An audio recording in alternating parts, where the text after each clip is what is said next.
Tokututa Krista Krenko. Jak Oscar. Yes, I bet you have. Makanki.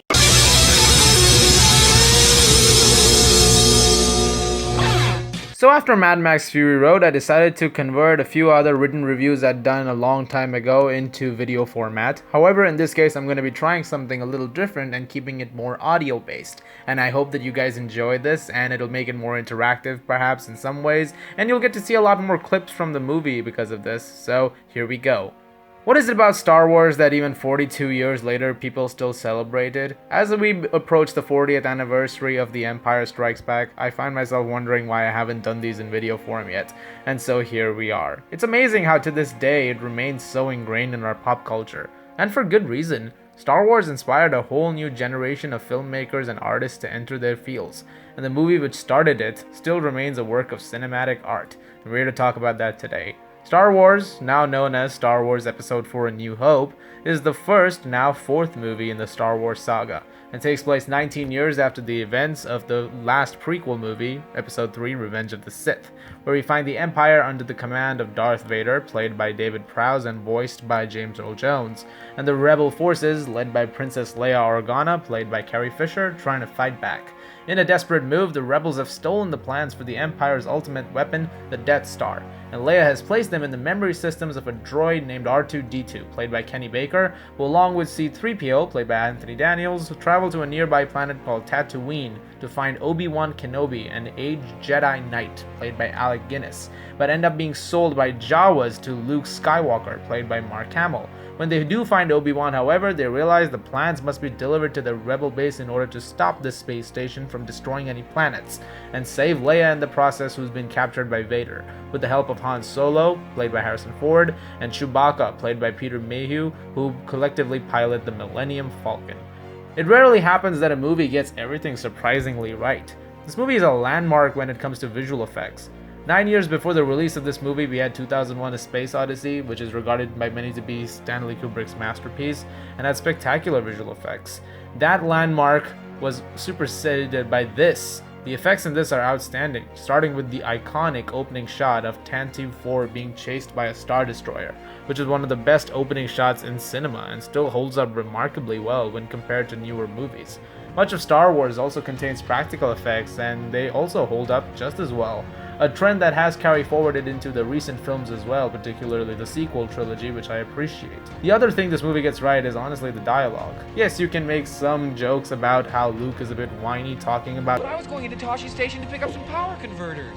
You can waste time with your friends when your chores are done. Now, come on, get to it. All right, come on. But at the same time, it is pretty sharp, witty, and intelligent when it needs to be, and every word is said with tremendous, dare I say, force and charm. I remember even to this day, every word of dialogue from Carrie Fisher and Mark Hamill. A little short for a stormtrooper. Huh? Oh, the uniform. I'm Luke Skywalker. I'm here to rescue you. You're who? I'm here to rescue you. I've got your R2 unit. I'm here with Ben Kenobi. Ben Kenobi, where is he? Come on. In fact, you could probably remember every grunt and roar from Chewbacca if you really gave it a good thought. George Lucas's direction here and his vision are present. They're ever present, and they're wonderfully executed. The scenes where the movie even slows down to give you those character moments and some character development and make you believe in the world and connect with them is beautifully handled. Once you get to the final act of the film and you're in the trench run and all the pilots are trying to destroy the Death Star by blowing up the main reactor through the vent, you're so invested in it and you want everyone to get out of there alive and make sure that this mission is a success. And when Darth Vader comes in on his TIE fighter, you are immediately concerned that he might take them out.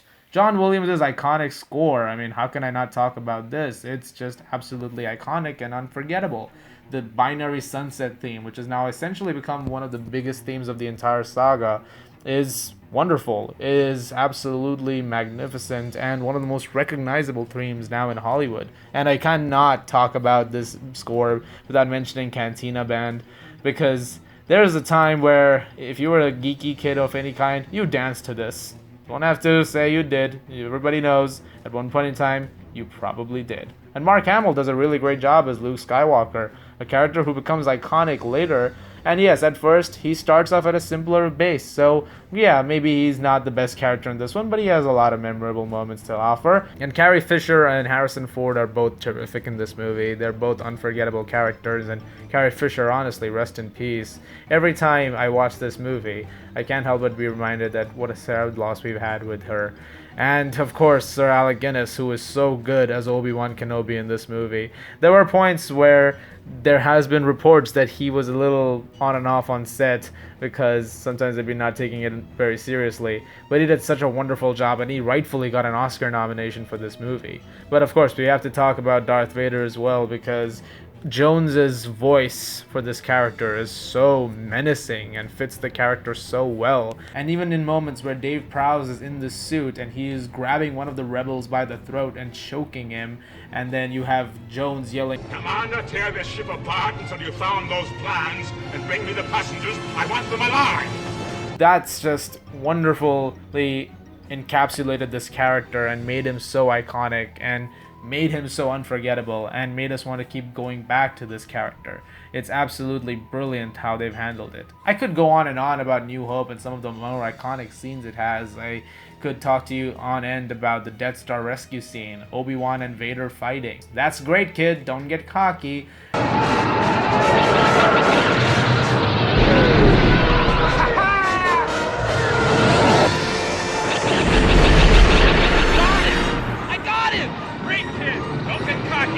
And of course, Han shot first. Let that be a lesson. Han shot first. Klapjaba, Pukpa, Kumpakni at Apampa. For my dead body. Uchlenyuma, Chespo Kututa, Krista Krenko, Jak Oscar. Yes, I bet you have. Klapjaba, Pukpa, Kumpakni at Apampa. For my dead body. Uchlenyuma, Chespo Kututa, Krista Krenko, Jak Oscar. Yes, I bet you have. Makanki. At this point in time, I feel like I've run out of original points to say. You already know the rest. I will leave you with a little anecdote, though, of the first time I saw this movie. I got back from a really crummy day at school, and frankly speaking, this really made my day. And for that, I will always be eternally grateful to A New Hope. And thank you very much for watching and actually listening, guys. I hope you guys enjoyed this new format. I know it's a little different from usual stuff, but if it works out, I'd love to do more like this. Do look forward to the same format for Empire and Return of the Jedi, which will also be uploading very, very shortly after this, almost instantly, in fact. You guys are the best, and always, if you like this, please do subscribe, and I'll see you guys at the movies.